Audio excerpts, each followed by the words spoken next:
Hey friends, my name's Clocky, and welcome to Nobody Listens to Me Anyway, and I'm scared. I named the podcast Nobody Listens to Me Anyway because I've been used to my whole life of just talking and nobody paying attention. Everyone tunes me out, whether I'm talking about something I love, something that could help somebody, advice, sadness, my pains. I've just always been ignored, so I kind of named it as something that was a little bit based off of my traumas. I mean, I'm healing-ish now. I know that I do have a community and a reach and friends who love and support me now, but I'm scared. I really always feel like nobody is listening to me. Nobody actually cares. That everything is just a burden to be with me, or that you're just here because you want something from me, and I know that I'm trying to work on healing. I have a lot of books and poetry that I'm reading about, like, not all connections are permanent, and sometimes they're meant to be a quick flame learning lesson, and you both part ways on equal tides.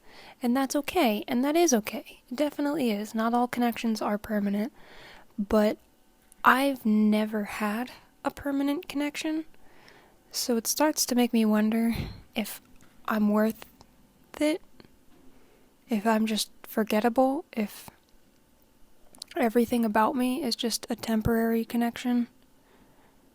And obviously, I suffer from anxiety. I'm going on 1 year now of being on anxiety medication, Lexapro, and it has helped me tremendously with coping with a good amount of my thoughts and being able to control the physical ailments that come along with a anxiety or panic attack, the nausea, the pain, the heart palpitations, the heart racing and stuff. I've been able to control that a lot better since being on medication, so I'm really glad to be on it, and it's really helping me. But that doesn't mean my brain is always happy, and 2023 has been a really hard year for me so far, especially mentally and illness-wise. I had a lot of issues starting the year, but I'm looking at this year with a lot of big life changes, and it scares me.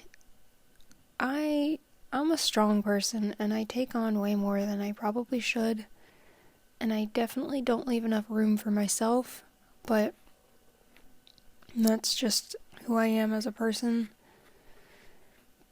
But even if I am as strong as I think I am, I'm still scared, and I think that everything is fleeting, and everybody's going to leave me.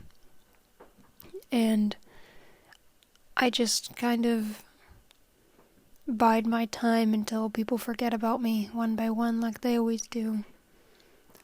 I've lost a lot of my best friends who promised to always be there for me, and then we're not.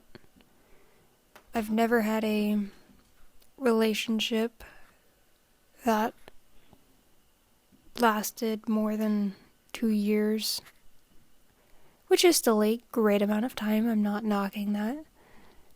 Or have somebody commit to me, or friends that stick around. Like, I don't have any friends from elementary school or middle school or high school or even college.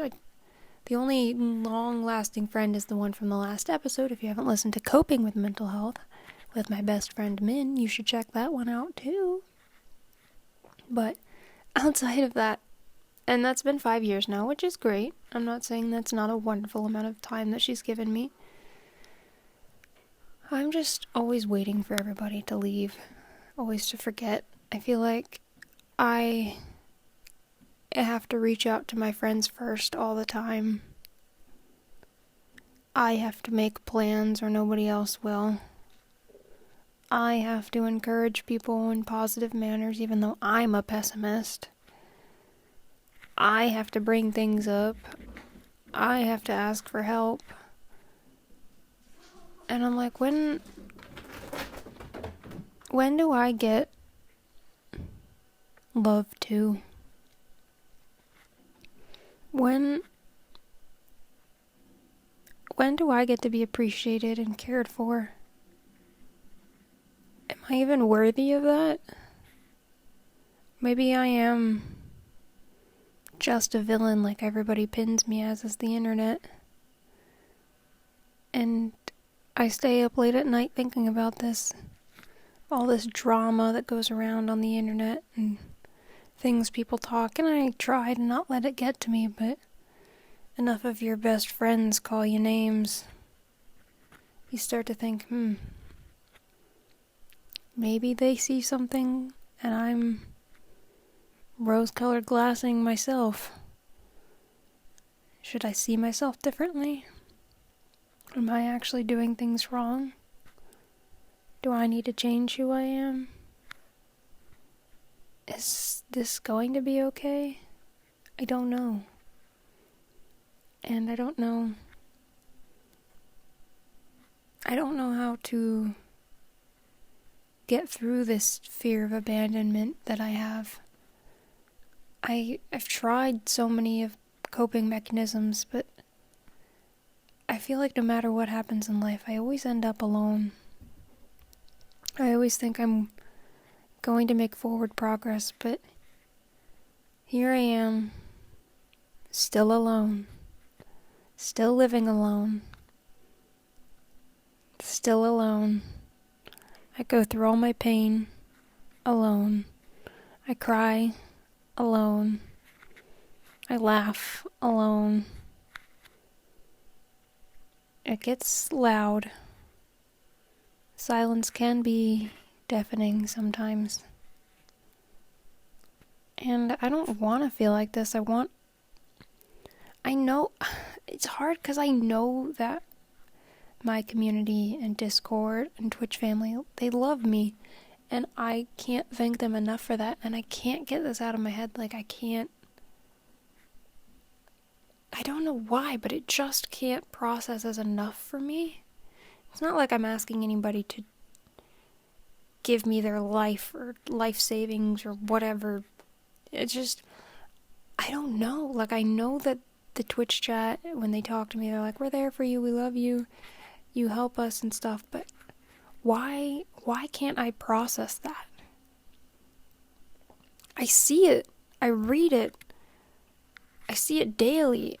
People talk to me daily, and I still can't process that information, and I can't get it into my head.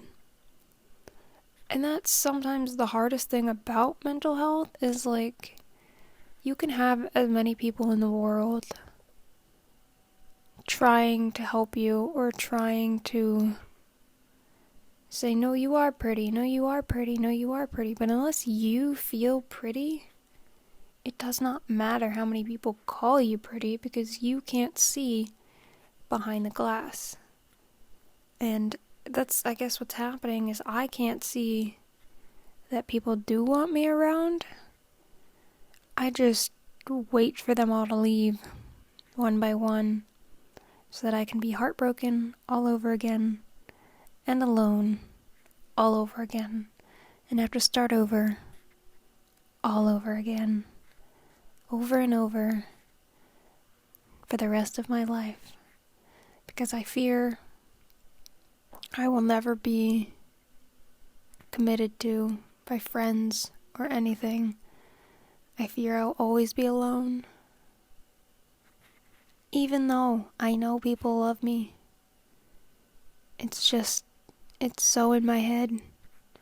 I can't find value in myself, which is interesting because I know that I bring a lot to a relationship, that I am kind and I am giving and I encourage fun things and we do activities and I am there for my friends and support people, but yet at the same time,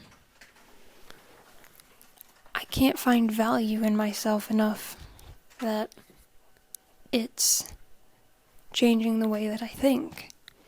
Even though I know I'm a valuable person because I know there's no one like me, and yet it's still not enough. And that's the freaking nightmare with mental health. Is no matter how much you can see or can't see, it doesn't matter and nothing matters and everything sucks and it always hurts and you're just stuck alone in your head because nobody else can get in there but you. And I'm in here alone, just like I'm in my home, living alone for 3 years now. I pretty much kind of lived alone in college.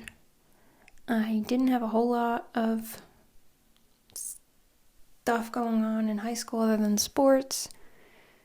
Same with middle school. But it's just, I don't know.